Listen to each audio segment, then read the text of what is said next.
शिव महापुराण में शंकर भगवान ने माता पार्वती से कहा है, गीता जी में भगवान कृष्ण ने अर्जुन से कहा है, विष्णु पुराण में भगवान विष्णु ने लक्ष्मी जी से कहा है, ब्रह्मवत्ता पुराण में ब्रह्मा जी का संवाद करते हुए स्वयं वीणा देवी से कहा है।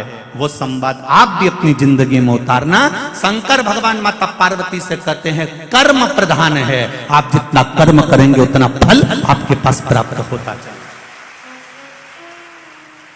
खूब मेहनत करो, दिल से करो, जो भी करना है ना दिल से करो। भोजन भी करो तो थोड़ा दिल से करो। भले रूखी रोटी होगी ना, रूखी है ना, ठंडी रोटी है ना, रूखी है ना, चिंता मत करना। जिसकी जिंदगी की शुरुआत रूखी रोटी से होती है, जो दुख सहन कर कर अपने जीवन को आगे बढ़ाता है, जो अपनी जिंदगी में शुरुआत के पल सब ने निकाल दिया, सब ने धक्का दे दिया, अकेला रूखी रोटी खा रहा है। जिसकी जिंदगी की शुरुआत रूखी रोटी से होती है, एक दिन वो चुपड़ी रोटी जरूर खाता ही निश्चित है। आप जिंदगी की शुरुआत में ये मत सोचो मेरा कौन साथ देगा, मैं अकेला पड़ गया, मैं अकेली पड़ गई, मेरा कौन साथ देगा, मेरा पास है कौन। उनके इतने पहचान वाले, उनके इतने रिश्तेदार, उनके इतने हैं, उनके इतने पहचान वाले, उनके साथ में इतने लोग हैं। अरे भाई ये छोड़ दो कि हमारा साथ कौन देगा। साथ देगा तुमने जो शंकर जी के मंदिर में एक लोटा जल चढ़ाया है, जो तुमने शिव भगवान पर एक बेलपत्र चढ़ाई है, जो तुम दिल रखकर शिव महापुराण की कथा में पहुंचे हो, तुम जो दिल से शिव पुराण सुनने वालों का सेवा कर रहे हो, भाव से आनंद से जो तुम गुणगान कर रहे हो, जो राम नाम, कृष्ण नाम, शिव नाम, पंचाक्षर मंत्र, षडाक्षर मंत्र, द्वादशाक्षर मंत्र, महामृत्युंजय मंत्र या श्री शिवाय नमस्तुभ्यम जप रहे हो, वो तुम्हें तुम्हारा साथ देने के लिए तत्पर रहेगा। जिस समय पर द्रौपदी का चीर खींच रहा था, गुरु द्रोणाचार्य भी बैठे थे, भीष्म पितामह भी बैठे थे, उनके पति भी बैठे थे, धृतराष्ट्र और गांधारी भी बैठे थे। ऐसा कौन था जो नहीं बैठा था? सब उस सभा में बैठे हुए थे और रोई द्रौपदी सबके सामने जाकर रोई। गुरु द्रोणाचार्य से बोला मैंने आपसे गुरु मंत्र लिया है, तुम मेरे गुरु हो, तुमने मुझे गुरु दीक्षा दी है, मेरा चीर खींच रहा है, ये मेरी साड़ी खींची जा रही है, तुम कुछ नहीं बोलोगे? साड़ी देख कर भी गुरु भी कुछ नहीं बोले और पांडव भी कुछ। इतना बड़ा वीर बैठा हुआ था भीम, इतना बड़ा बड़ा योद्धा बैठा हुआ था उस सभा में।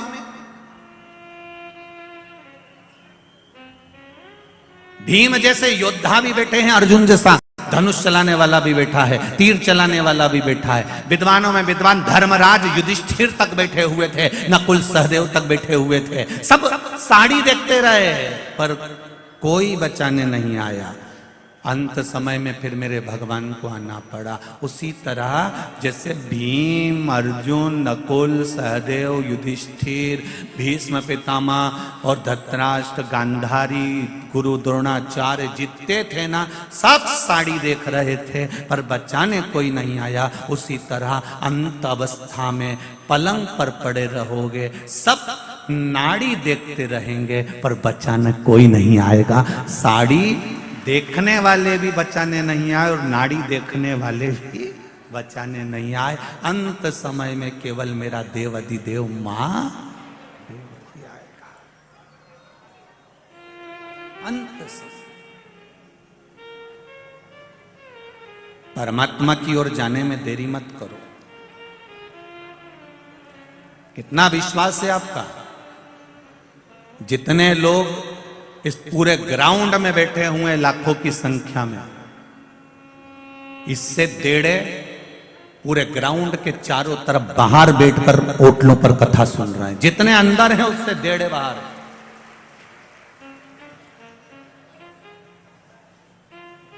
रोडों पर बैठे हैं, किनारे पर बैठे हैं, बाउंड्रियों पर बैठे हैं, गली और कूचे और छतों पर बैठे हैं। विश्वास देखिए आपका कितना होगा शंकर जी के प्रति। और बिल्कुल देरी मत करना, शिव के द्वार जाने में देरी नहीं होना।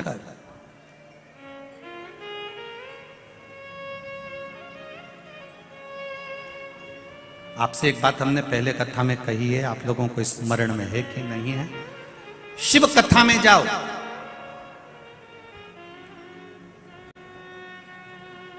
तुम्हारे गले की चेन, मंगलसूत्र, अंगूठी, ब्रेसलेट, पर्स, मोबाइल सब घर पर रखकर आओ। यहां जब आओ तो केवल शिव जी पर विश्वास लेकर आओ, उसके सिवा कुछ मत लाओ। केवल विश्वास लेकर आओ, केवल भरोसा, केवल दृढ़ता, उसके सिवाय कुछ नहीं। और जब विश्वास पूर्ण होगा तब कुछ फल की प्राप्ति जरूर।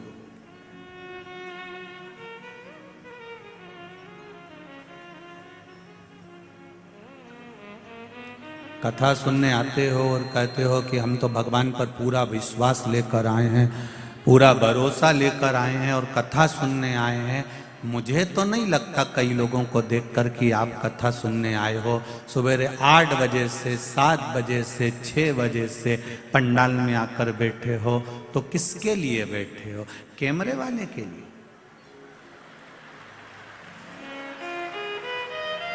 जैसे ही कैमरा तुम्हारी ओर गया, अब कह रही थी कि भगवान हमारी सुनता नहीं है तो कैमरे वाले को सुना। जिसके लिए आए आप, जिसके लिए कथा सुनने आए हो तो कैमरे वाले से कहो। और बाद में कहते हो हम तो महादेव का, हम कथा सुनने गए थे, हम भगवान की कथा सुनने गए थे। अब तुम्हारा ध्यान तो कैमरे पर।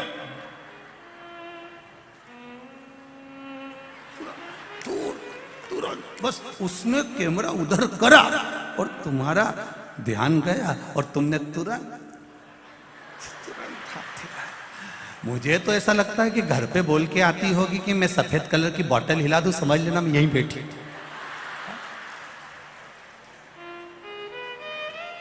तुम ए सुधर जाओ रे, और नहीं सुधरो तो सिधर जाओ रे, थोड़ा तो सुधरो। और बाद में कहते हो हम तो कथा, उसने दिल से सुनी, एक दिन भी नहीं लगा रिजल्ट आने में। आया कि नहीं आया? ये पत्र आया। और ऐसे कई पत्र पढ़े, अभी तो ये पढ़ने बाकी है, ये तो थोड़े बहुत पढ़े हैं जो पढ़े हुए।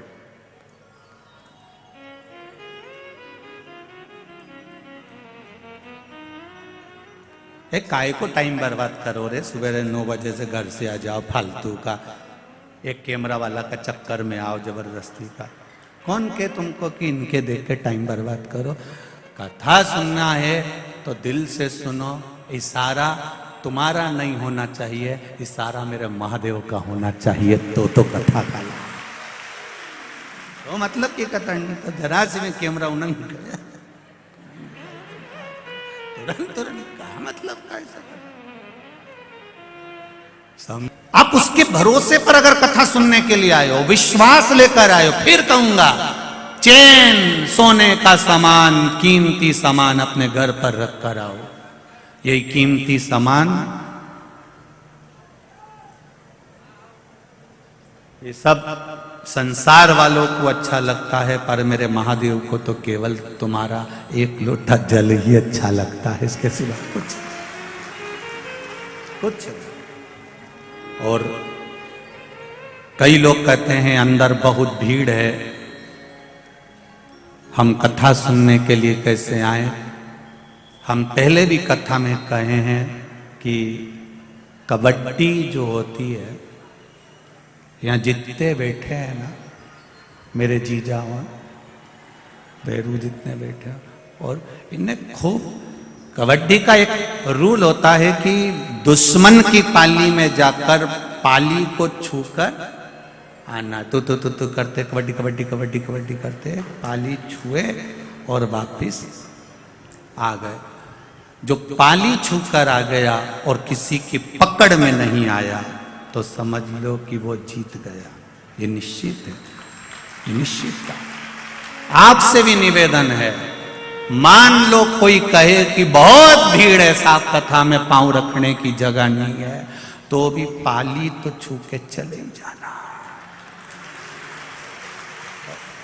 एक बार उसके दरवाजे तक आ गए, एक बार उसकी चौखट तक आ गए, शिव के शिवालय तक आ गए, उसके मंदिर तक पहुंच गए, उसकी चौखट तक पहुंच गए, उज्जैन महाकाल की नगरी तक पहुंच गए, फिर भले मंदिर गए ना गए, ओमकारेश्वर की धरा तक पहुंच गए, भले मंदिर गए चाहे ना गए, उसकी पाली तो छुपकर आ गए, मतलब जीत गए निश्चित।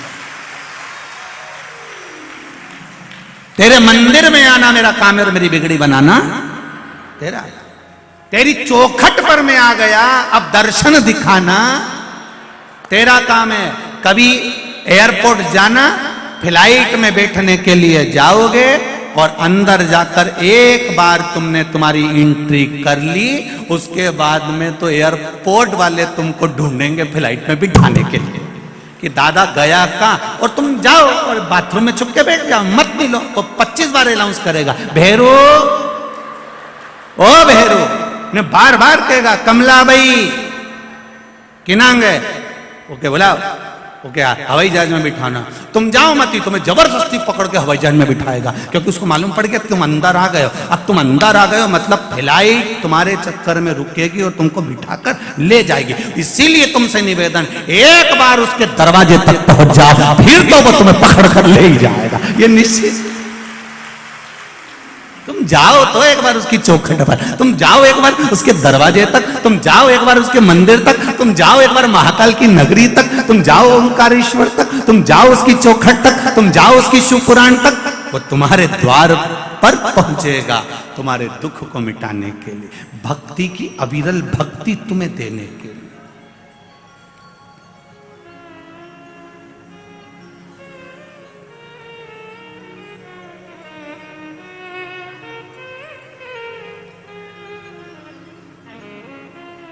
ये जो नजारा है आपका भक्ति का, ये पूर्व में कभी देखा नहीं।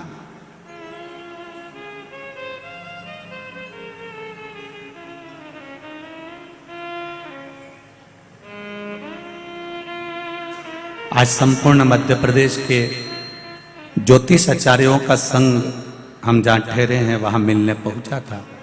सभी विद्वत ब्राह्मणों को नमन करता हूं, सभी ज्योतिष आचार्यों को। सारे ज्योतिष आचार्य, मध्य प्रदेश ज्योतिष आचार्य का संघ जब वहां पहुंचा, बुजुर्ग ब्राह्मण जनों का जो भाव था, उन्होंने एक शब्द बड़ा सुंदर कहा, गुरुदेव महाराज मिश्रा जी, हमारी पूरी जिंदगी निकल गई, कई मंदिर ऐसे थे जहां पर जाले लगे होते थे, पर आज उन मंदिरों में भी लोग लाइन लगाते हैं, ये शिव की कृपा, ये शंकर की उदाहरण। ऐसा नहीं है कि पुराने समय में कथा नहीं होती थी, कथा बहुत होती थी। पहले कथाकार भी बहुत बड़े, कथाएं भी बहुत बड़ी, कथा भी खूब हुई, भीड़ भी खूब बड़ी। ऐसा नहीं कि भीड़ नहीं बड़ी, पहले कथाओं में भीड़ भी बहुत बड़ी, कथाएं भी बहुत बड़ी, कथाकार भी बहुत बड़े, आयोजन भी बड़े से बड़े हुए, पर एक काम पीछे रह गया था, लोग मंदिर तक नहीं जा पा रहे थे, वो शिव महापुराण ने उनको वहां तक पहुंचा दिया, मंदिर तक चलो। और यही करना कुछ नहीं है, तुम्हारे बेटे को तुमको एनर्जी देना है कि बेटा कर्म करो, पढ़ाई करो, आगे मंजिल तक वो पहुंचाएगा। इंटरव्यू देने तो जाओ, परीक्षा में तुम पढ़ाई करके तो जाओ, खेत में बीज तो बो, कुआं खोदो तो सही, जाओ थोड़ी मेहनत करो, फल जरूर मिलेगा। एक ताला और एक चाबी तुम्हारी ही है, ताला तुमने घर में लगा दिया, चाबी तुमने अपने पास में रख ली, रोज रोज ताला खोलोगे तो वो चाबी लग जाएगी, और ताला लगाए हुए 4-6 साल हो जाएंगे, 8 साल हो जाएंगे, उसके बाद में जाके चाबी लगाओगे तो लगेगी क्या? उसमें फिर आप कहोगे इसमें जंग लग गया है, उसमें जंग लग गया, हवा भी लगी, पानी भी लगा, उसमें मिट्टी भी लगी, तो चाबी वही है, ताला भी वही है, बस उसमें वो लग नहीं रही, खुल नहीं रही। फिर तुम जब समझदारी करोगे तो क्या करोगे, अंदर से कहीं से तेल लेकर आओगे और फिर वो तेल ऑयल उसमें ताले में डालोगे, फिर थोड़ा सा यूं यूं बजाओगे, बजाने के बाद भी नहीं खुले तो फिर चाबी को थोड़ा सा घिसोगे, फिर तुमने चाबी भी घिसी परंतु फिर भी नहीं लग रहा।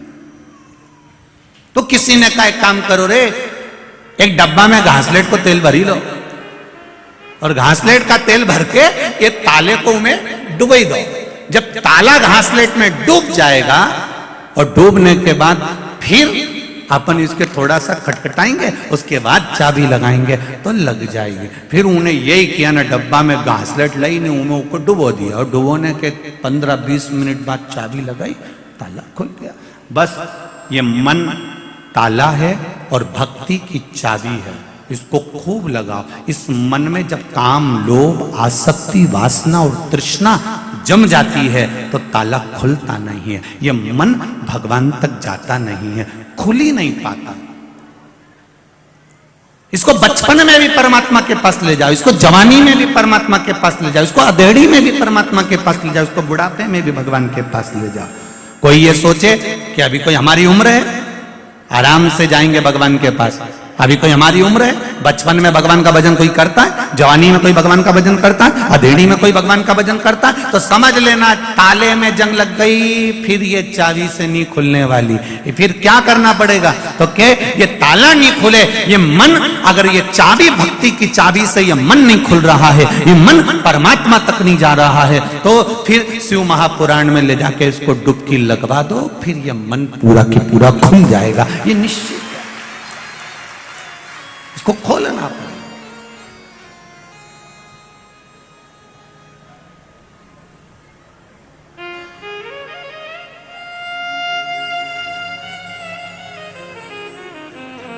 मेरे भोले तेरा सहारा है, मेरी नैया का तू किनारा है। हमने तेरे भरोसे पर करा, तेरे विश्वास पर करा। हम भगवान के मंदिर जाते रहे, रोज ताला खोलने का प्रयास करते रहो, रोज चाबी लगाते रहो, खुलेगा। ये निश्चित है एक दिन खुलेगा जरूर, पर विश्वास रखकर आप परमात्मा की भक्ति को धारण कर। मेरा आप सबसे निवेदन है, कथा में भीड़ बढ़ाने के लिए कभी मत जाना। और यहां भी आप लोगों से भी कहूंगा एक बात, भीड़ बढ़ाने मत आओ, या कोई तुमसे कहे कि एक बार चल तो सही, अपने ऊका भी कहना नहीं मानना। तुम तो तुम्हारा रोटी खाओ ना, चद्दर ओढ़ के सो जाओ, मत आओ। या वैसे ही जगह नहीं दादा, सही करो, भीड़ बढ़ाने मत आओ।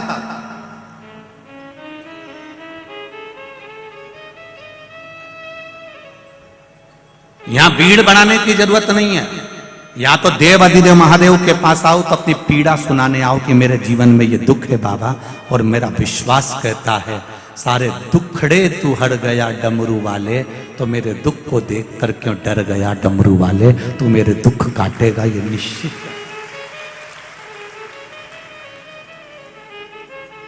उसके पास में आओ तो दिल से आओ। शिव मंदिर में जाना तो दिल से जाना, शंकर भगवान की चौखट पर जाना तो दिल से जाना।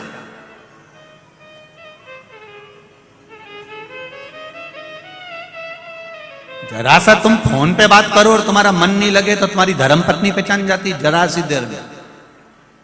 वो मायके गई और तुमने फोन पे बात करी, उसने फोन लगाया और तुमने बात करी, और तुम्हारा मन नहीं लगे नहीं तो उतनी देर में समझ जाएगा कहां हो। दिन भर फोन पे बात नहीं करते, कम से कम 5 मिनट तो अच्छे से कर लिया करो। कहां लगे हुए, तुम्हारा मन नहीं लग रहा मुझसे बात करने में, इतनी देर में तो बस वो समझ गई। मन ना लगा तो केवल फोन पर समझ जाते हैं। आप मंदिर गए, शिव कथा में गए, भगवान के भजन में गए, जबरदस्ती जाके बैठ गए, मन नहीं लगे तो भगवान भी कह देगा काय को आ गई री कमला, आई है। कौन ने कहा तेरे को कि यहां जा, कौन कह रहा? मन लगे तो जाइए, दिल लगे तो जाइए। शिव के मंदिर में भी जाओ, जब घर से एक लोटा जल भर कर लेकर जा रही हो परिंदे में से, हंडे में से, नल में से एक लोटा पानी भरकर लेकर जा रही हो तो तुम्हारा दिल, घर के लोग पूछे कहां जा रही हो मां, बेटा कहां जा रहे हो, शिव मंदिर तक जा रही हूं, शंकर भगवान को जल चढ़ाने जा रही हूं, शिव से अपने हृदय की बात कहने जा रही हूं, क्योंकि मेरे दिल की बात कोई नहीं सुन सकता, जिससे कहूंगी वो हंसेगा, सुनेगा तो मेरा महादेव सुनेगा, उसके सिवाय कोई नहीं सुन सकता। अब दिल से रिझाओ उसको। भगवान विष्णु जी ने, भगवान शिव जी ने ब्रह्मा जी से कहा, ब्रह्मदेव सृष्टि की रचना करिए और सृष्टि को आगे बढ़ाइए।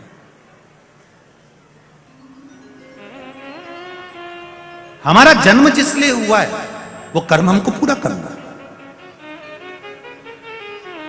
अपने बच्चों को छोड़कर, अपने परिवार को छोड़कर, अपनी पत्नी या अपने पति को छोड़कर, अपने पुत्र पुत्री को छोड़कर, अपने कुटुंब और परिवार को छोड़कर हमें उनसे मुंह मोड़कर नहीं जाना। थोड़ा सा दुख आया और तुमने कह दिया मैं तो मर जाऊं तो अच्छा है, तो कौन मना कर रहा है? मरो नहीं, निपटो।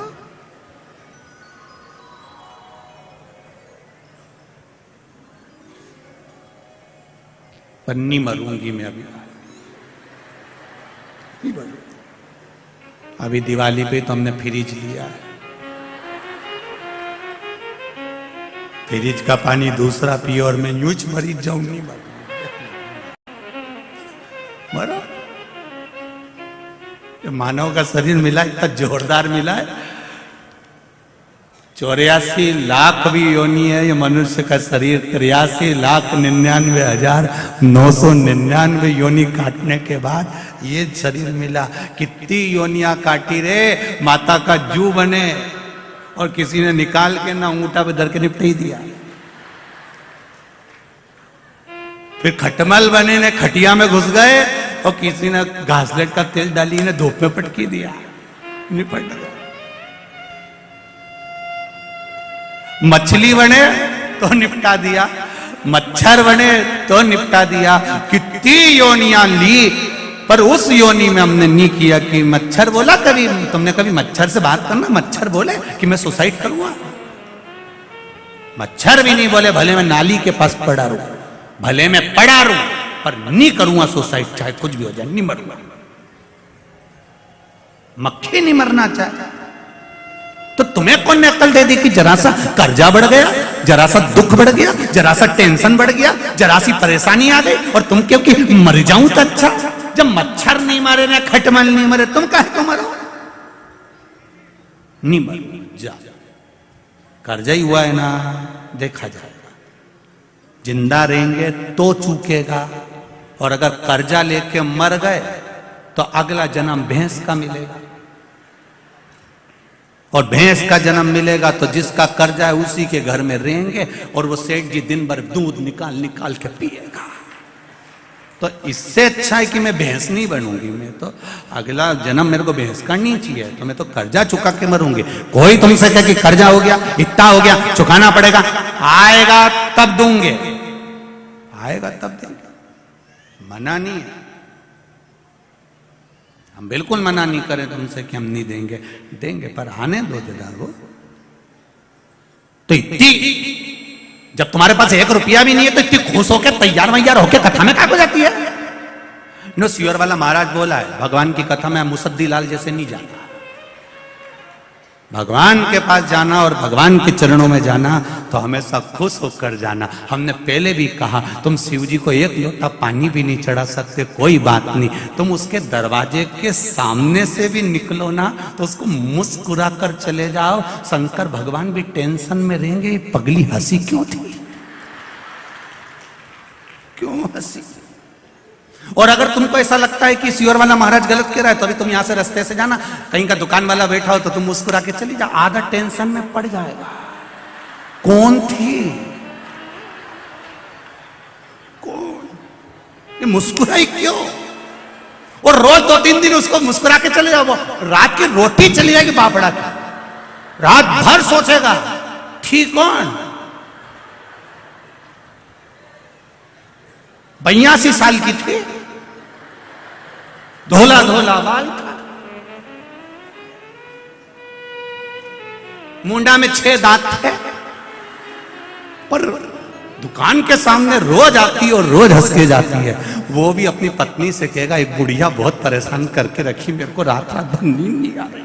क्यों, क्या हुआ? बस वो दरवाजे के सामने आए, दुकान के सामने, और मुस्कुराए और चली जाए। तुम मुस्कुरा दो, नींद उसकी गई जाए। तुम एक बार शंकर जी के मंदिर चल जाओ, पानी भी नहीं है, लोटा भी नहीं है, जल भी नहीं है, बेलपत्र भी नहीं है, पर रोना नहीं उसके मंदिर में जाकर, मुस्कुरा कर जाना, नींद उसकी उड़ जाएगी कि मेरा है, ये मेरा है। इतना कर्जा है इसके माथे पर, इतनी तकलीफ में चल रहा है, इतना दुख है इसकी जिंदगी में, तो भी मेरे मंदिर में मुस्कुरा कर आता है। तो पार्वती जी भी शंकर जी से कह देगी और मत सुनो, बेचारी रोज मुस्कुरा के आती है, इसलिए आती है कि तुम कुछ तो कह दो। शंकर जी ने भी कह दिया, आ जान दे मेरे मंदिर के सामने, आ जान दे जरा। और जो मंदिर के सामने मुस्कुरा कर गई, शिव जी ने भी कह दिया जा, अब ऐसी ही मुस्कुराती रहे जिंदगी भर आनंद कर। अब तुम रोज रो रो के जाओ, भगवान में तो गणी दुखी हुई गई, भगवान में तो बड़ी दुखी हो गई। तो भगवान, पार्वती जी भी शंकर जी से कह रही, तो रोज का रोना यही है। भगवान भी कह देगा ओ रोती रहे, जा मुस्कुराओ। उसके दरवाजे पर स्माइल प्लीज। फोटो वाला भी कहता है कैमरा लेके 1 मिनट, कितनी देर लगे फोटो खींचने में, बोलो री, कितनी देर लगे फोटो खींचने में? 1 क्षण, केवल बटन दबी और फोटो खींच गया। अब इतनी सी देर लगी और फोटो वाले ने तुमसे कितनी बड़ी बात कह दी, ए अम्मा स्माइल प्लीज। फिर अम्मा तुरंत पल्लू वल्लू ले, अम्मा के भी मालूम है कि अगर फोटो बिगड़ी गया नहीं तो कई काम करनी दादा, कई काम करनी।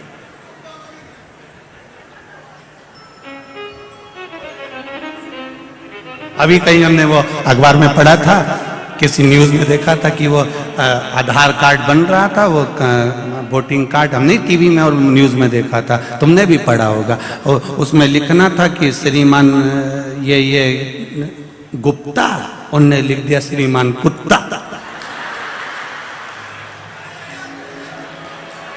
सही है कि गलत है?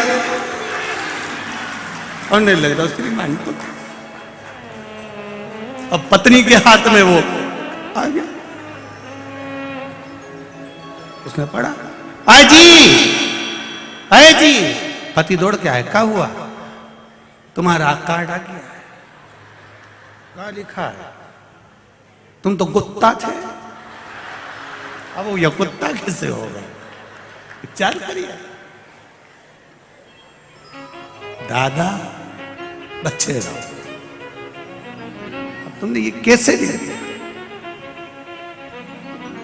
उसके द्वार तक जाओ, दुनिया कहने दो, फोटो वाला 1 सेकंड लगा था, 1 सेकंड में खटका दबा, फोटो खींच गया। और फोटो खींचा, बस उसने बोला स्माइल प्लीज। उसने क्यों बोला? 1 मिनट की स्माइल 1 सेकंड की दी है और फोटो अच्छा आ गया। तुम्हारी 1 मिनट की स्माइल से अगर फोटो सुधर सकता है तो तुम्हारी 1 मिनट के भजन से जीवन सुधर सकता है।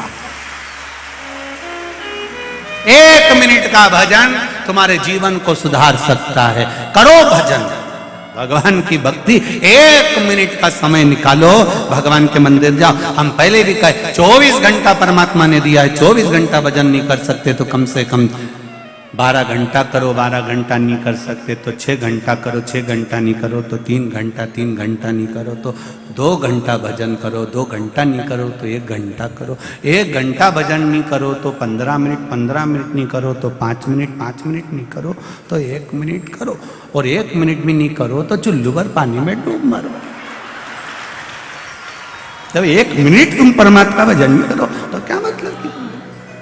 ऐसा जीवन किस काम का कि 1 मिनट भगवान के लिए नहीं निकाला? रोज अपने घर पर क्यों, मैं मंदिर जाऊंगी, भगवान शंकर को जल चढ़ाऊंगी, शिव जी को पानी चढ़ाऊंगी, मेरे बीच में कोई नहीं बोलेगा, मैं शंकर जी का गुणगान करूंगी, शिव मंदिर की ओर जाऊंगी।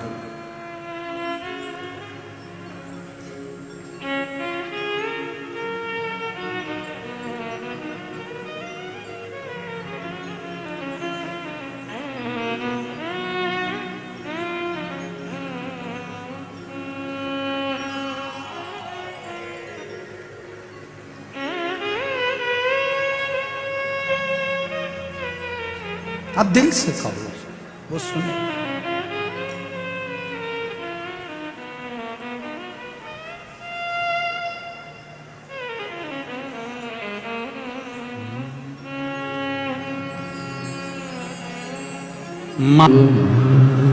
भगवान देवाधिदेव महादेव ने ब्रह्मा जी से कहा, भगवान विष्णु ने ब्रह्मदेव से कहा, ब्रह्मा जी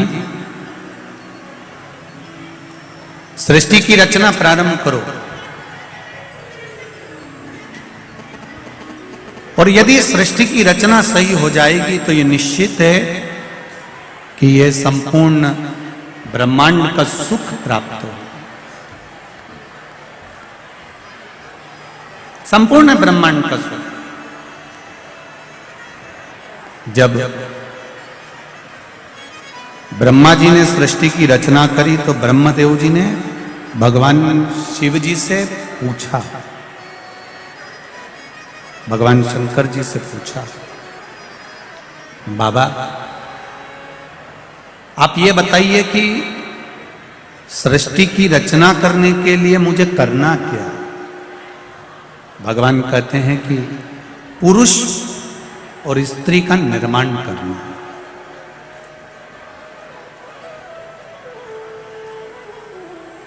एक बात अपने जीवन में उतार कर रखी है, परिवार, कुटुंब, रिश्ते नातों से हमको मुंह मोड़कर नहीं जाना,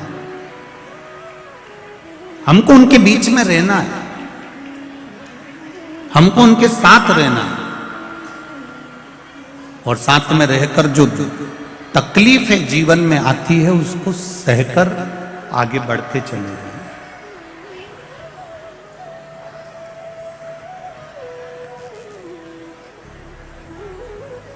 देखा, ब्रह्मदेव से कहा सृष्टि की रचना करो। ब्रह्मा जी ने जंघा से मनु और शत्रुपा को प्रकट कर दिया, हृदय से दक्ष जी को प्रकट कर दिया। उत्तानपात, प्रियवत, देवहूति, प्रसूति, आकुति ऐसी कन्याओं का वर्णन है। हृदय से ब्रह्मा जी ने दक्ष को प्रकट किया।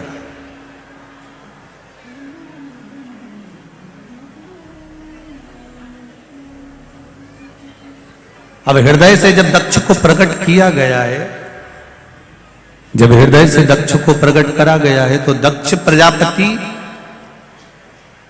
के साथ में माता प्रसूति का विवाह हुआ है।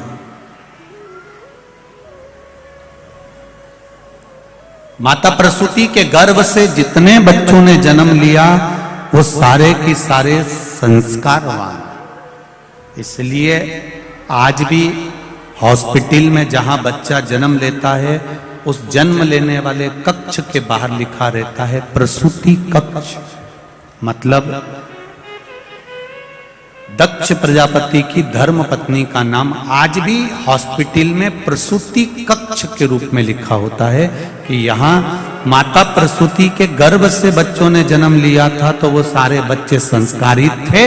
इस कक्ष में जो बच्चा जन्म लेगा वो भी संस्कारवान होगा, ये निश्चित है, ये निश्चित था। उसका नाम प्रसूति कक्ष रखा गया।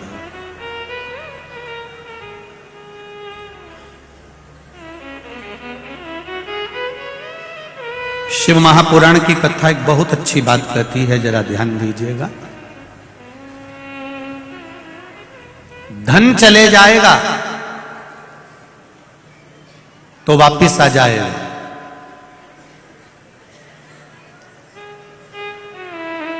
पर धर्म मत जाने देना। अगर धर्म चले गया तो बहुत मुश्किल से वापिस आएगा। धन वापिस आ सकता है पर हमारा धर्म गिरने ना दे। कई ऐसे हैं बेटा बेटियां जो बहुत, ऐसा नहीं है कि कई कई लड़के बेटियां बेटे अगर सोचे कि हम जीन्स पहने, हम टी शर्ट पहने, हम आज के फैशन के हैं, हम आज के फैशन के हैं, हमें कोई मतलब नहीं भगवान की भक्ति से, हमें कोई मतलब नहीं भगवान के भजन से।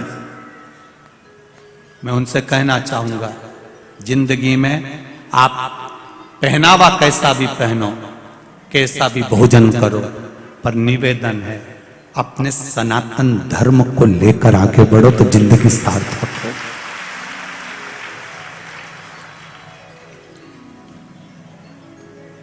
खूब वीआईपी बनो, पर इतने वीआईपी मत बन जाना री मेरी जीजियों कि श्रद्धा जैसे 35 टुकड़े हो जाए।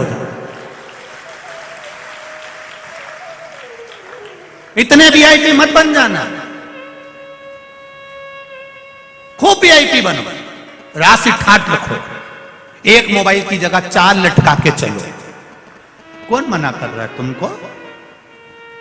2 हेडफोन की जगह 2-4 और घुसीड़ लो, कोई दिक्कत नहीं, कोई मना नहीं करेगा, कोई नहीं मना करेगा। पर निवेदन, सब कुछ छोड़ दूंगी पर अपना धर्म नहीं छोड़ूंगी, भगवत भजन नहीं छोड़ूंगी, चाहे कुछ। आज सबसे ज्यादा खुशी इस बात की होती है कि मेरी बेटियां, मेरे बेटे, छोटे छोटे बच्चे, ये नवयुवक बहुएं, ये पूरी सभा में आप ये पूरी कथा व्यासपीठ के सामने जितने भी माताएं बैठी हैं, इनमें 80, 85, 90 की तो कम मिलेगी, जितनी भी मिलेगी ना सब नवयुवक बहुएं मिलेंगी। इन्होंने ठान लिया है कि हम शिव की भक्ति करेंगे और आने वाली प्रेरणा देंगे, तो वो भक्ति कर रही है। इनमें देख लो कहीं की डोकरियों मिल जाए चीज जोरदार, और मिलेगी भी तो ओल्ड इज गोल्ड मिलेगी, तो ऐसे मिल जाएगी दमदार। तुम देखो पूरी कथा, ये उठी, प्रणाम प्रणाम प्रणाम, एक और उठी है, जय हो।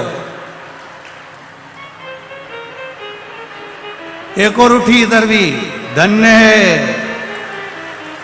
नमन मेरी माओ को, प्रणाम करता हूं आपके चरणों को, धन्य है। संजय भैया गजब तो करा, डोकरी उन भी आई है। बैठो बैठो, प्रणाम करता हूं आपको, नमन है, नमन। श्री शिवाय।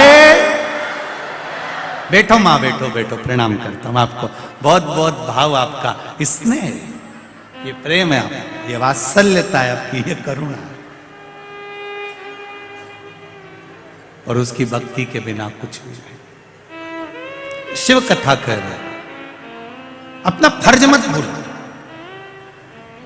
प्रसूति मैया का विवाह दक्ष प्रजापति के साथ हो गया, कई कन्याओं का जन्म हुआ, 60 कन्याएं जन्म ले ली, 27 तो चंद्रदेव के साथ किया,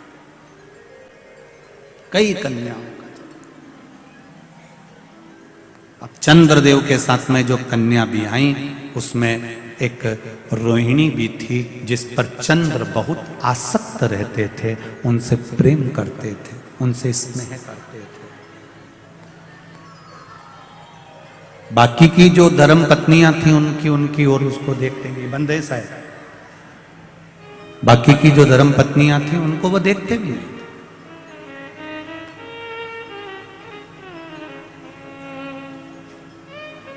उनको देखना बंद कर दिया।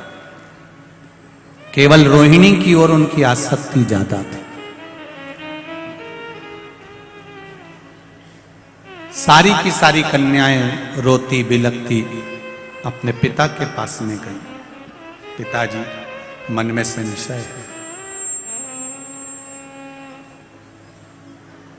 बाप जब तक जीवित है तब तक बेटियों को भी अपने पिता का अभिमान होना चाहिए, होना चाहिए। मेरा पिता है, अभी मेरा बाबुल है, मेरा बाप है, मेरा पिता है। बस तुम्हारा पिता तुमको पढ़ने से मना नहीं करता, बड़े बड़े शहर में भेजने से मना नहीं करता, तुम्हारे कपड़ों के लिए मना नहीं करता। बस मेरा बेटियों से एक निवेदन पहले भी रहा है, आज भी रहेगा। नरक से बेटा कभी अपने मां बाप को नहीं बचा सकता, केवल एक है बेटी। जो अपने माता पिता को नरकों से बचा लेती है। केवल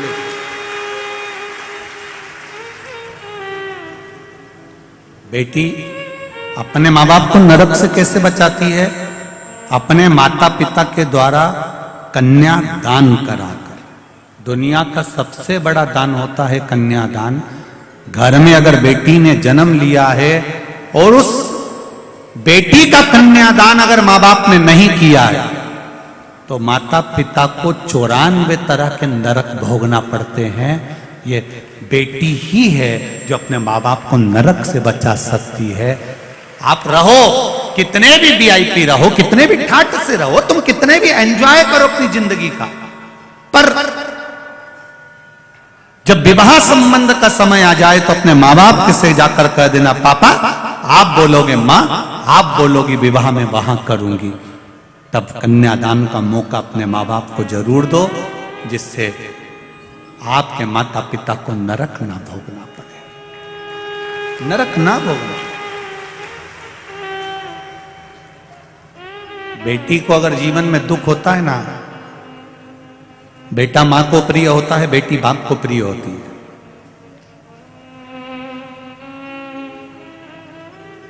जब बेटी की विदाई होती है तो लोग कहते हैं कि मां बहुत रोती है। शिव महापुराण की कथा कहती है कि बेटी की विदाई में जितना मां नहीं रोती उससे दुगना उसका बाप रोता है, दुगना बाप रोता है।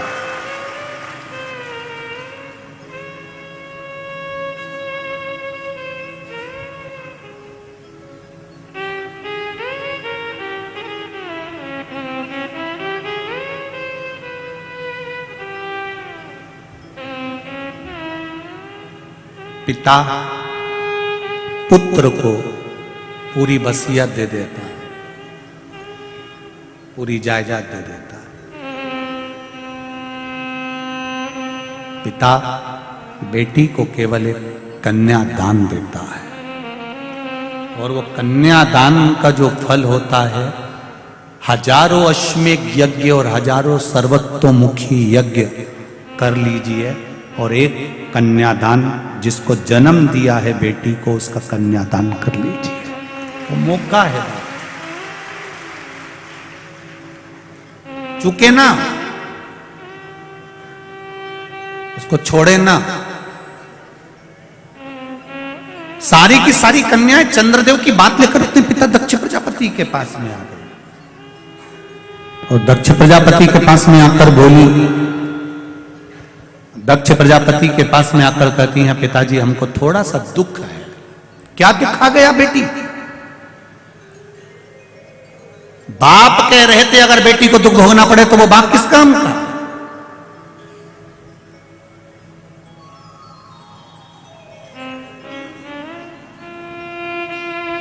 क्या दुख है बोल? आपके जो दामाद हैं जमाई, वो केवल रोहिणी से स्नेह करते हैं, बाकी के किसी धर्म पत्नी पर उनका ध्यान नहीं है। महाराज, पिता का फर्ज है कमा कर लाना, पिता का फर्ज है बच्चों को अच्छी एजुकेशन देना, पिता का फर्ज है बच्चों को अच्छे कपड़े पहनाना, पिता का फर्ज है बच्चों को अच्छा खाना खिलाना, पिता का फर्ज है बच्चे का पेट भरना, पत्नी का पेट भरना, परिवार का पेट भरना। यह पिता का फर्ज है।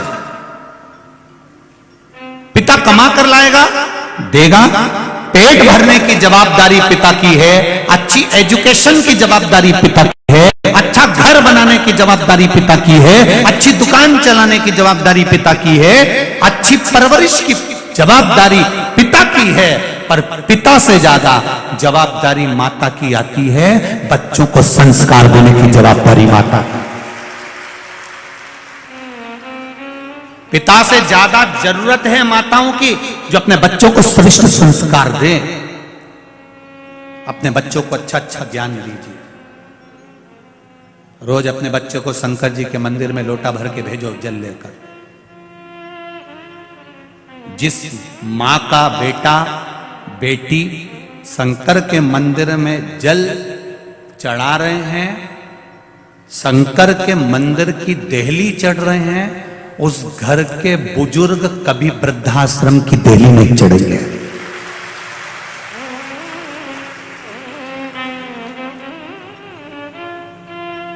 जिस घर के नवयुवक बेटा बेटियां, जिस घर के बच्चे शंकर के मंदिर की दहली चढ़ रहे हैं, शिव मंदिर में जा रहे हैं, एक लोटा जल चढ़ा रहे हैं, सफाई कर रहे हैं, शंकर के मंदिर में बेलपत्री चढ़ा रहे हैं, दिया लगा रहे हैं, उस घर का बूढ़ा आदमी कभी वृद्धाश्रम नहीं जाएगा। क्योंकि वो शंकर के मंदिर में रहकर जब सेवा करना सीख जाएंगे, शिव मंदिर में जाना सीख जाएंगे, अपने धर्म की ओर अग्रण्य हो जाएंगे, तो ये मेरा विश्वास कहता है कि वो कभी वृद्धाश्रम में अपने माँ बाप को नहीं भेजेगा, कभी नहीं भेजेगा, पढ़कर बढ़कर भी नहीं भेज सकता। लगाओ अंदाजा। तुम्हारे इंदौर में वृद्धाश्रम है? जाकर घूम के आना। भोपाल में भी है, सीहोर में भी है, सारे शहरों में वृद्धाश्रम है, एक बार घूम कर आना। किसी सब्जी बेचने वाले के माँ बाप उस वृद्धाश्रम में नहीं मिलेंगे, किसी ठेला चलाने वाले के माँ बाप वृद्धाश्रम में नहीं मिलेंगे, किसी जूता बनाने वाले के माँ बाप वृद्धाश्रम में नहीं मिलेंगे। वृद्धाश्रम में अगर बूढ़े मिलेंगे तो किसी अच्छे अच्छे पढ़े लिखी औलादों के माँ बाप वृद्धाश्रम में मिलेंगे।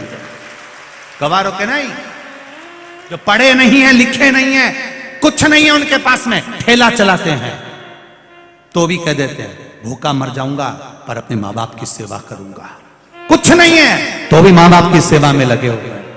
और आज के पढ़े लिखे जो कभी मंदिर नहीं गए, कभी देवालय नहीं गए, पूरी जिंदगी हम अप टू डेट बन के रहेंगे, अपने माँ बाप को वृद्धाश्रम में छोड़ दिए, तो तुम्हारी औलाद तुम्हें छोड़ेगी रे भेरू, छोड़ेगी।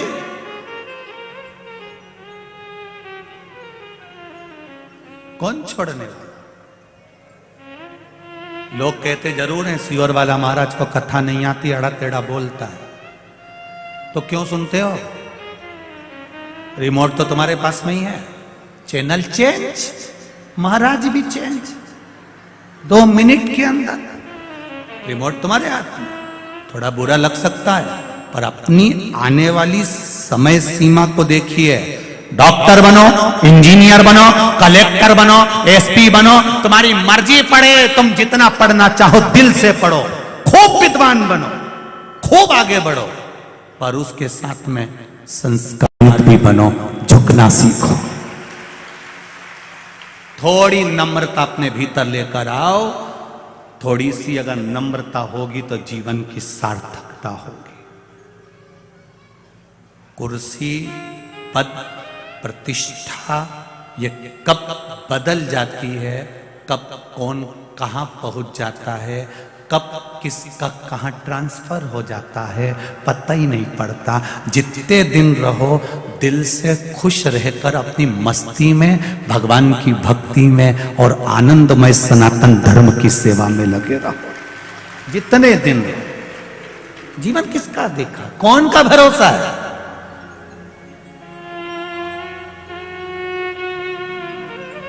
पापड़ बने कि बने रह जाते हैं रीजीजियों, बड़ी की भरी बरनी रखी रह जाती है।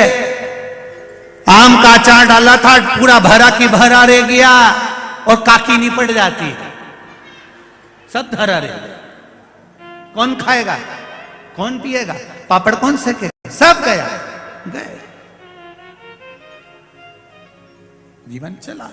अभी तुमने देखा ये कोरोना महामारी में कितना पैसा था लोगों के पास में, एक पलंग नहीं मिल पा रहा था हॉस्पिटल में, एक पलंग,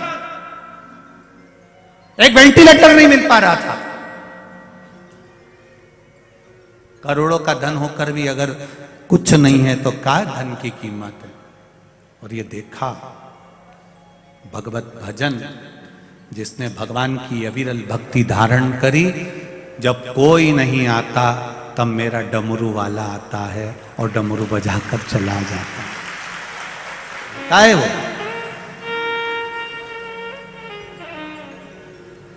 दक्ष प्रजापति ने अपनी बेटियों को समझाया, तुम चिंता मत करो, तुम क्यों रोती हो,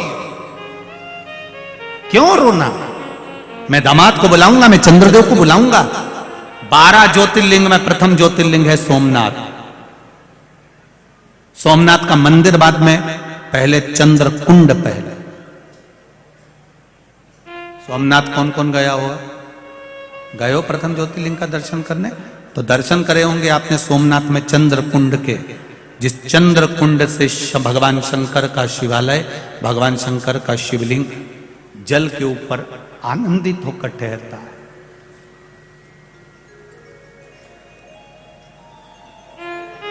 भगवान द्वारिकाधीश को क्या पड़ी थी मेरे द्वारकानाथ को, मेरे भगवान कृष्ण को क्या पड़ी थी? जरा विचार करिए कि द्वारिका छोड़कर सोमनाथ की पावन धरा पर भालुका क्षेत्र में आकर फिर पीपल के पेड़ के नीचे लेटे और उनके चरणों में वहां पर बाण लगा।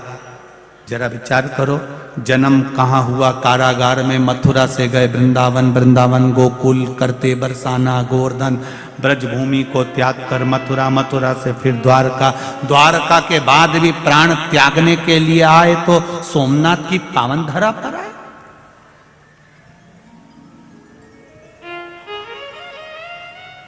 भालका क्षेत्र में, सुंदर क्षेत्र क्या, जरा विचार करिए।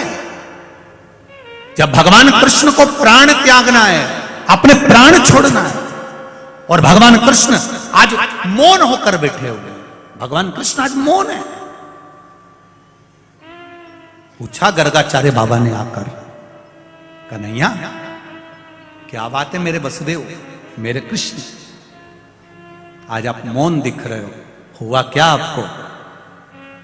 विष्णु पुराण कहती है, कुर्म पुराण कहती है, गर्ग संहिता कहती है और श्रीमद् भागवत कहती है। गर्गाचार्य बाबा ने पूछा कि हुआ क्या है कि आज मेरा कृष्ण मौन होकर बैठा हुआ है, मेरा ठाकुर आज मौन है। भगवान कृष्ण कहते हैं मेरा जन्म कारागार में हुआ, आया मैं द्वारिका का राजा भी बना, मैं कुरुक्षेत्र के मैदान में युद्ध भी कराया है मैंने। उस मैदान के युद्ध में ना जाने कितने मरे भी होंगे, कितने मरे भी होंगे। बस अब इस शरीर को जब छोड़ूं, इस शरीर को जब मैं त्याग करूं, तब मैं सारे बंधनों से मुक्त होना चाहता हूं, सब बंधन छूट जाएंगे।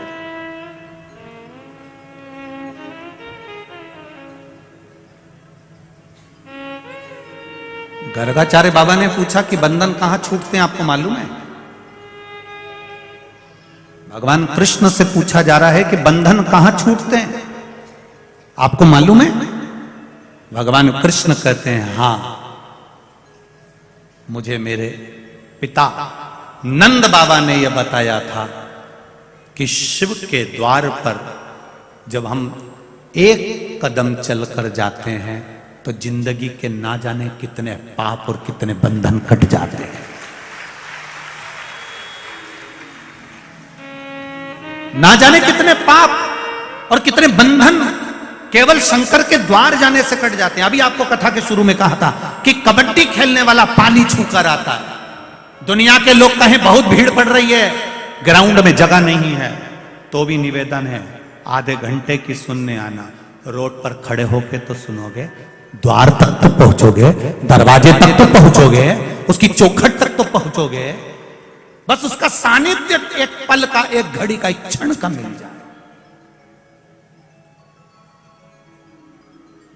फिर वो जाने मेरे बंधनों से टूट जाता है, सारे पाप समाप्त हो जाते हैं। कहां? शिव के द्वार पर पहुंचने से, शंकर की कथा तक पहुंचने से, शिवालय तक पहुंचने से, भगवान की देवालय तक पहुंचने से बंधन मुक्त हो गया। और होता है, संसार के जितने लोग मरने के बाद शमशान जाते हैं वहां पर बंधन छूटते कि नहीं छूटते, इनसे पूछ लो। ये जितने लोग जाते हैं आग लगाने के लिए मुर्दे में, उनसे पूछना। पहले चतुर लोग पूरे बंधन काट दो, धागा काट दिया, ये काट दिया, वो काट दिया, कपड़े वपड़े सब फाड़ फुड़ा दिए, बेकार सब उतार के चंदन का बूरा लगा दिया, घी चुपड़ दिया, सब कुछ आंखों पे कपूर रख दिया, ने निपटा ही दिया, ने जला दिया, आग लगा दिया, सब बंधन से मुक्त। अब बेटा रोते रोते कह रहा है शमशान में, पिताजी जल गए, ताऊ, काका, दादा, परदादा, आग लगा दी तुमने, अब यहां कौन रहेगा, मेरा दादा अकेला रहेगा। तब परिवार के लोग कहते हैं ऐसा मत बोलो, अब ये बंधनों से मुक्त हो गया है। बच्चे ने पूछा बंधन से मुक्त कब होता है व्यक्ति, तो कहा जब वो शिव की शरण में जाता है। शंकर भगवान शमशान में रहते हैं, जो उनके पास गया वो बंधनों से मुक्त हो गया, फिर कोई बंधन। आप जब जैसे प्रत्येक मनुष्य प्रतिदिन पाप करता है, झूठ भी रोज बोलेगा, कपट भी रोज करेगा, बेईमानी भी रोज करेगा, प्रपंच भी रोज करेगा।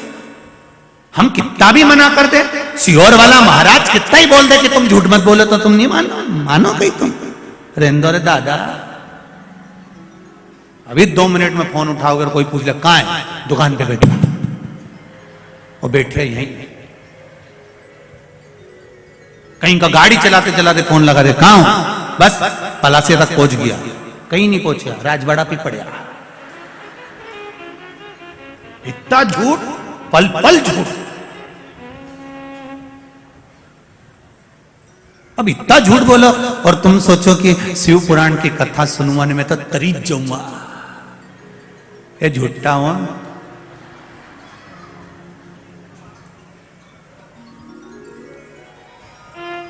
कई लोग कहते हैं साहब तुम ऐसा करोगे तो बैकुंठ चले जाओगे, तुम ऐसा करोगे तो नरक चले जाओगे। हौरे दादा, आज का जमाना का लोग तुरंत कह देते हैं क्यों बैकुंठ की नंगे, घूम के आ जाऊंगा एक बार, और नरक किधर है वो भी घूमी आऊं। शिव महापुराण में ये नहीं लिखा कि तुम शंकर भगवान को जल चढ़ाओगे तो तुम बैकुंठ चले जाओगे। सुनना जरा अच्छे से, और कहीं का महाराज के तो उसके चरण भी पकड़ लेना, कहीं नहीं। शिव महापुराण में यह नहीं लिखा कि शिव जी को जल चढ़ाओगे तो बैकुंठ चले जाओगे, शंकर भगवान पर बेलपत्र चढ़ाओगे तो बैकुंठ चले जाओगे, शंकर भगवान का अभिषेक करोगे तो बैकुंठ चले जाओगे। शिव महापुराण में लिखा है शिव जी को जल चढ़ाओगे या बेलपत्र चढ़ाओगे या अभिषेक करोगे तो पूर्व में हमने कोई पाप करा हो या हमारे जीवन में कोई दुख चल रहा हो तो वो मिट जाता है। बैकुंठ जाने का नहीं कहा। और दूसरी बात सुन लीजिए, शिव महापुराण एक बात और कहती है, जब तुम प्रतिदिन भगवान शंकर पर जल चढ़ाते हो या भगवान का भजन करते हो या भगवान की कथा तक या शिवालय तक, मंदिर तक जाते हो, तो शिव महापुराण की कथा कहती है तुम्हें बैकुंठ जाने की कोई जरूरत नहीं है, बैकुंठ वाला तुम्हारे पास आएगा। कोई अगर इंदौर के कहीं साधारण छोरा छोरी के अगर कहीं का बेवकूफ बनाना चाहे तो कोई बने में, कोई नहीं बने। एक छोरा ने छोरी से कह दिया, यहीं राजवाड़ा की छोरी से, मैंने तुम्हें कहीं देखा है। छोरी तुरंत बोल दी है बेरू बनाई कह रहा है तेरे को कहीं का। मैं तो कहीं नहीं दिखूं, जाती हूं शिव मंदिर, शंकर भगवान का श्रृंगार करती हूं, शिव मंदिर का स्मरण करती हूं, शंकर का गुणगान करती हूं, शिव की भक्ति में डूबी रहती हूं। उसके सिवाय मैंने अगर एक से संबंध जोड़ लिया मेरे महादेव से तो मुझे दूसरे से संबंध जोड़ने की जरूरत ही नहीं पड़ती।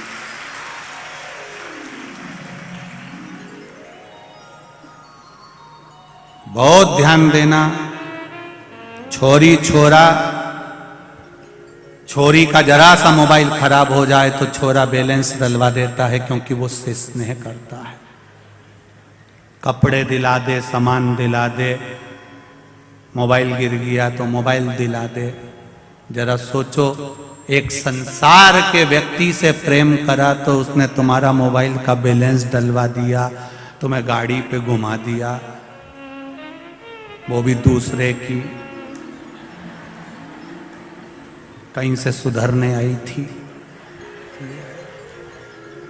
जरा सा प्रेम हुआ, उसने बैलेंस डलवा दिया तुम्हारा खर्चा उठा रहा है, कितने साल उठाएगा?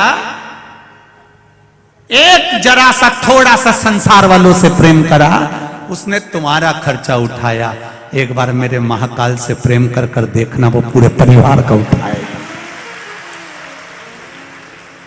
अकाल मृत्यु वो मरे जो काम करे, चंडाल का काल उसका क्या बिगाड़े जो भक्त हो। महाकाल का एक बार उससे प्रेम कर कर देखिए, उससे स्नेह लड़ा कर देखिए, उससे नेम लड़ा कर देखिए, उससे मिलो तो। अभी तुम मिले नहीं हो अच्छे से उससे, अभी तो तुम कैमरा वाला से मिले थे बस। अभी एक आध बार जरा अच्छे से उससे मिल जाओ। अब मिल गए हो, परंतु इतनी बार कैमरा वाले ने दिखाया, एक नहीं उठाया। बस कहीं नहीं, अपने को ऐसे ही सुधरना है। थोड़ा सीवर वाला महाराज गड़बड़ बोलेगा, बोल दे भले, अपने कोई दिक्कत नहीं है, अपन घर जाके चाय बना के पी लेंगे। और ज्यादा सीवर वाला महाराज पे गुस्सा आए तो उक्कल में अदरक डाल के उसके कूट लेना, कोई दिक्कत नहीं, उसमें कहीं टेंशन वेंशन नहीं है। और यही सोचना और बोल महाराज, कहीं नहीं, जोरदार अदरक को कूट लो तुम, कई दिक्कत नहीं अपने, परंतु अपन सुधरेंगे तो सुधरेंगे, ये निश्चित है। अब थोड़ा गुस्सा अगर आए ना तो अदरक ज्यादा डाल लो चाय में कूट कूट के। और सास पूछे आज बहुत तेज आवाज आ रही है, बस कथा सुनने गई थी, वो महाराज ने कह दिया, हाथ हिलाया, गुस्सा तो कुछ भी हो, और महाराज को तो कूट नहीं सकती, तो इसलिए अदरक कूट लेती, तो तुम कूट लो, उसमें कोई दिक्कत वाली बात नहीं है, तुम टेंशन, पर सुधरेंगे अपन। बोलो री जी जियो।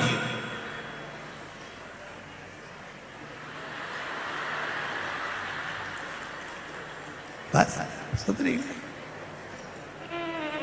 अंत समय प्रभु आना पड़ेगा, वचन दिया तो निभाना पड़ेगा। बस ऐसी प्रसन्नता तुम्हारे जीवन में, ऐसी स्माइल रहना चाहिए, भोले बाबा ढूंढते ढूंढते तुम्हारे पास पहुंच जाएगा। ये मेरा प्रिय है।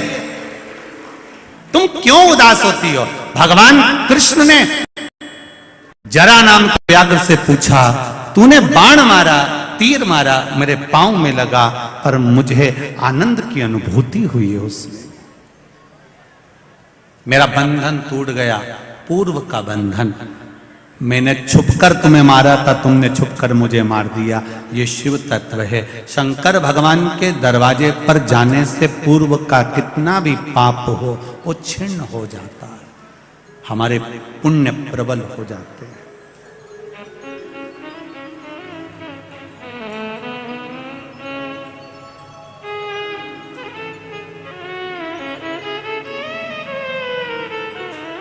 भगवान कृष्ण ने भाल का क्षेत्र में सोमनाथ की पावन धरा पर अपने प्राणों को त्यागा, क्योंकि शिव की शरण में प्राण जाए तो बंधन से मुक्त हो। बहुत सुंदर एक बात कही है।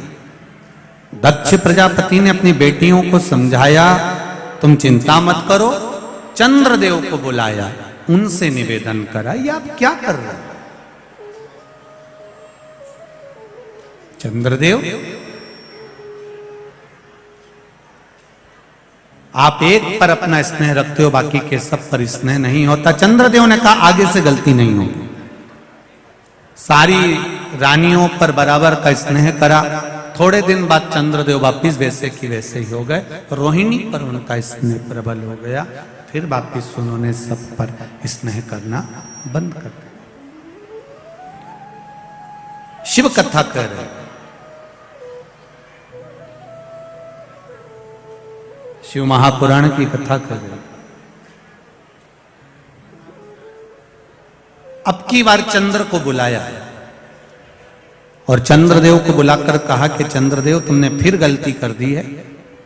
मैं श्राप देता हूं तुमको चंद्रदेव, तुम्हारी काया का तुमको जो अभिमान है, ये काया छिन्न हो जाए। चंद्रदेव की काया छिन्न हो रही, टपक रही।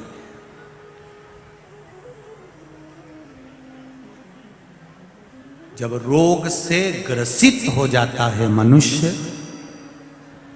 किसी का एक्सीडेंट हो गया, कोई रोग आ गया, कोई बीमारी आ गई, तब उसको याद आता है कि मुझे शिव की शरण जाना।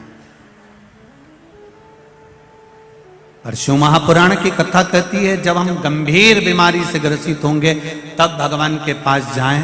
उससे अच्छा है शरीर में अगर थोड़ा भी रोग आया है तो हम उससे पहले ही क्यों ना भगवान की भक्ति में डूब जाएं, भगवान की शरण में चलें।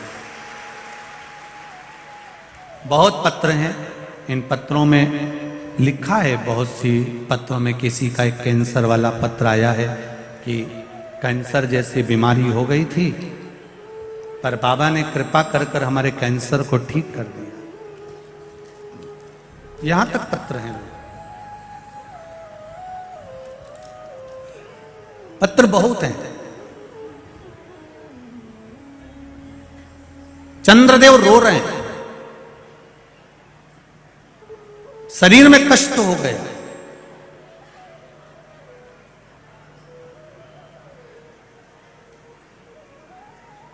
एक बात चंद्रदेव के जीवन में चंद्रदेव को समझ में नहीं आई। मेरा शंभू कहता नहीं है कुछ भी, पर बता देता है। पर नारी, पर धन, किसी के पड़े हुए धन, किसी की चेन, किसी का मोबाइल, किसी का पर्स तुमको मिल गया, उसमें से तुमने कितने दिन अपनी जिंदगी खुश होकर जी ली, कितने दिन जियो।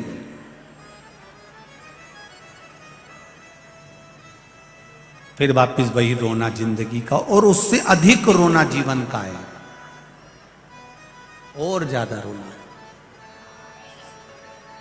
पर धन, पर नारी पर जब गलत दृष्टि दी जाती है तो यह निश्चित है कि व्यक्ति को रोना तो पड़ता है।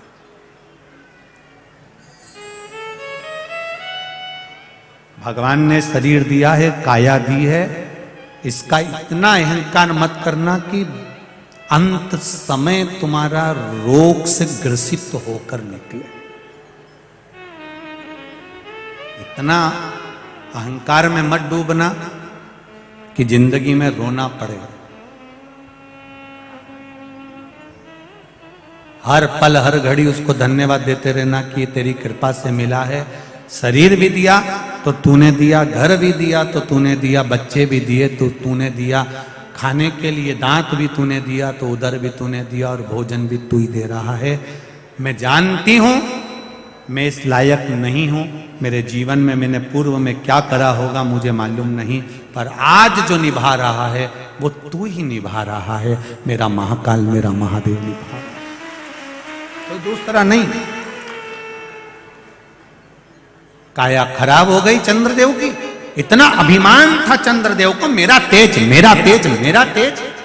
यहां तक चंद्रदेव ने कह दिया था कि सूरज, सूर्य तू चमकता है तो मेरे तेज से चमकता है। चंद्रदेव ने एक दिन भगवान विष्णु से भी कह दिया था तुम्हारे शरीर पर जो तेज है और वैकुंठ में तेज है वो मेरी ओर से। चंद्रदेव ने एक बार गुरु बृहस्पति जी से कह दिया था संपूर्ण ब्रह्मांड में जितने ग्रह चमक रहे हैं ये चंद्र से चमक रहे हैं, चंद्र के सिवा किसी की सामर्थ्यता नहीं कि कोई चमक जाए। चंद्र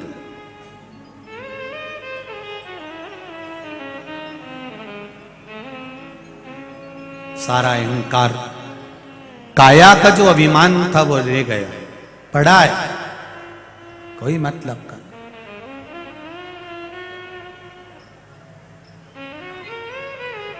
बड़ा अहंकार। ब्रह्मा जी के पास में सूचना पहुंची तो ब्रह्मदेव ने नारद जी से कहा, नारद चंद्रदेव से कहो कि शिवलिंग का निर्माण करे और उसकी पूजन करे।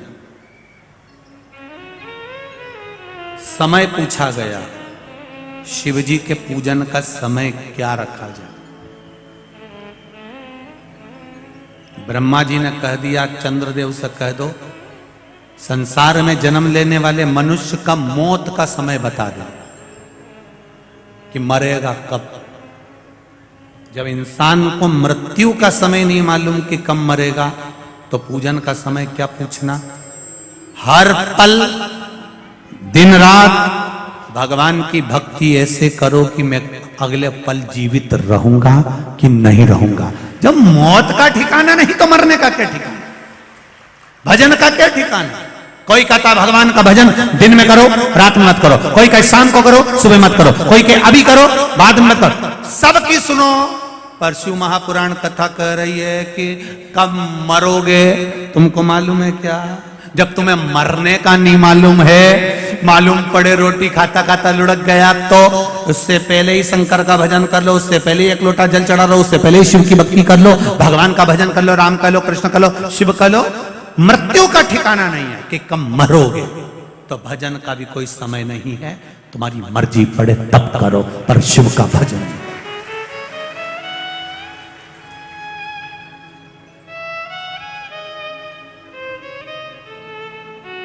तुम्हारा मन पड़े तब भगवान का भजन करो। कब कब कई माताएं कहती है हम रजस्वला धर्म से हो गए, तो क्या महाराज जी भगवान का नाम नहीं लेना चाहिए। हम कहेंगे मंदिर मत जाओ, हम कहेंगे देवालय मत जाओ, हम कहेंगे भोजन मत बनाओ, हम कहेंगे पूजन मत करो, पर हम ये कभी नहीं कहेंगे कि तुम भगवान का नाम मत लो। हर घड़ी, हर पल, हर क्षण, हर समय तुम्हारा जब मन पड़े तब भगवान का नाम लो। भगवान के नाम लेने के लिए कभी भगवान ने मना नहीं करा कि मेरा नाम मत लो। जैसे उदर भरने के लिए भोजन जरूरी है, आत्मा की तृप्ति के लिए भजन जरूरी।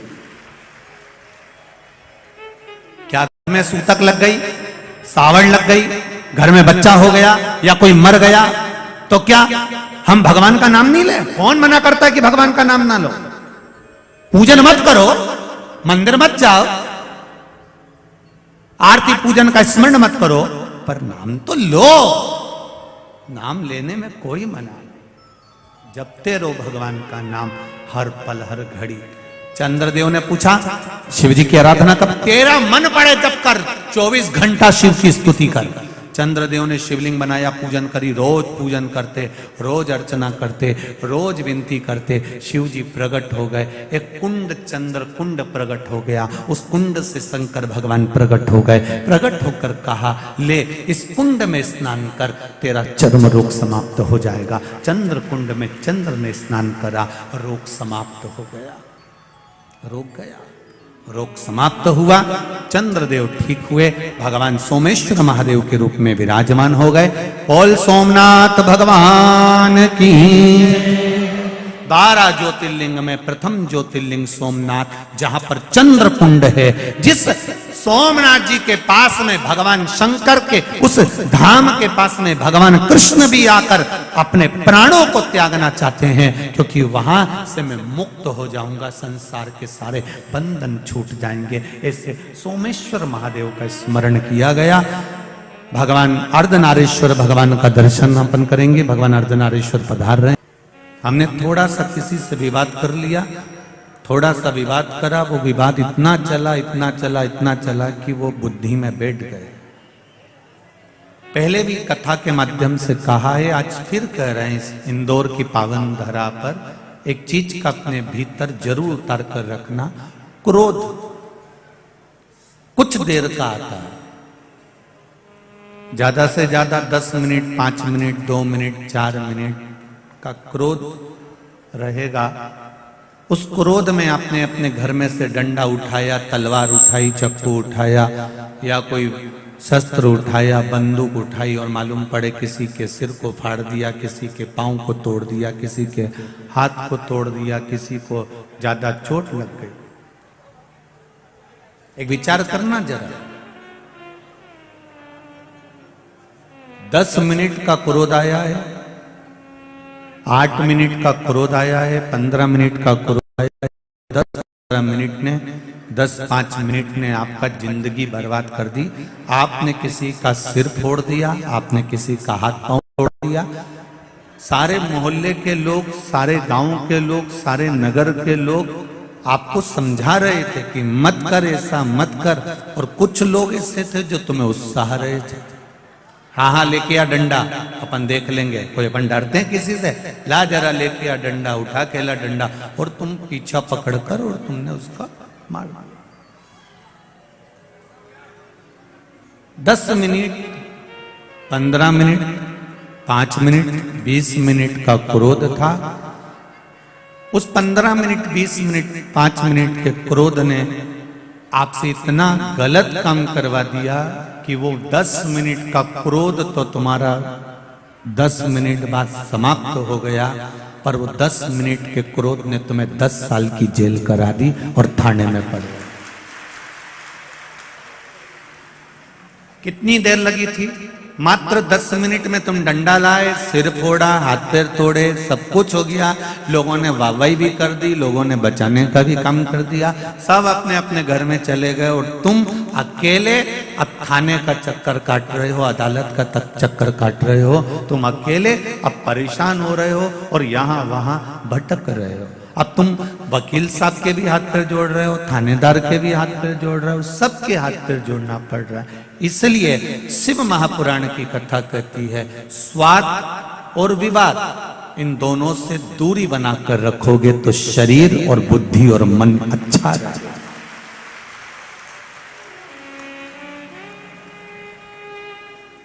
ये मन बुद्धि, ये चित्त, ये वृत्ति आपकी ठीक रहेगी। आप जितना मन को अच्छा कर सकते हो तो विवाद से दूर रहिए। कोई ने आपको गाली दे दी, कोई ने आपको अपशब्द कह दिया, कोई ने आपको आड़ा टेढ़ा बोल दिया, कोई ने आपके लिए कुछ भी वर्णन कर दिया, आप शांत रहो, थोड़ा मौन रहिए, थोड़ा सा शांति बनाकर रखिए, आपको जीवन का सबसे बड़ा सुख प्राप्त होगा।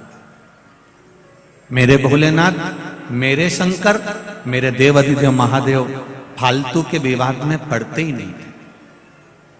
पार्वती मैया अगर कुछ बोलती भी थी तो शिव जी यहां से सुने, यहां से निकाल देते थे। धर्म पत्नी ने अगर सास के लिए, ननंद के लिए, देवर के लिए, जेठ के लिए, परिवार के लिए अगर कुछ बोला भी है तो उसमें सावधानी आपकी होना चाहिए कि हमें इस बात के लिए विवाद नहीं करना है, क्योंकि ये तो संसार है।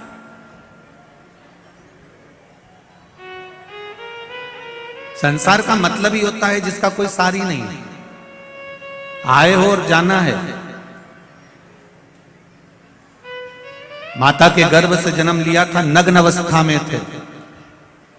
पेट भरने वाले ने पेट भरा, मुष्टिकाएं बंदी थी, बुद्धि भी काम नहीं कर रही थी, नेत्र भी नहीं खुले थे, श्रवण शक्ति भी नहीं खुली थी, वाणी भी नहीं खुली थी। तुम्हें यह भी नहीं मालूम था कि तुम अच्छे घर में जन्म ले लोगे, तुम्हें यह भी नहीं मालूम था कि तुम इंदौर में आ जाओगे, तुम्हें यह भी नहीं मालूम था कि अच्छा पुत्र, अच्छा पति, अच्छी पत्नी मिल जाएगी, तुमको यह भी नहीं मालूम था कि अच्छा घर मिल जाएगा, तुमको यह भी नहीं मालूम था कि सुनने के लिए शिव महापुराण की कथा मिल जाएगी। ये तो उस परमात्मा की कृपा से मिली है।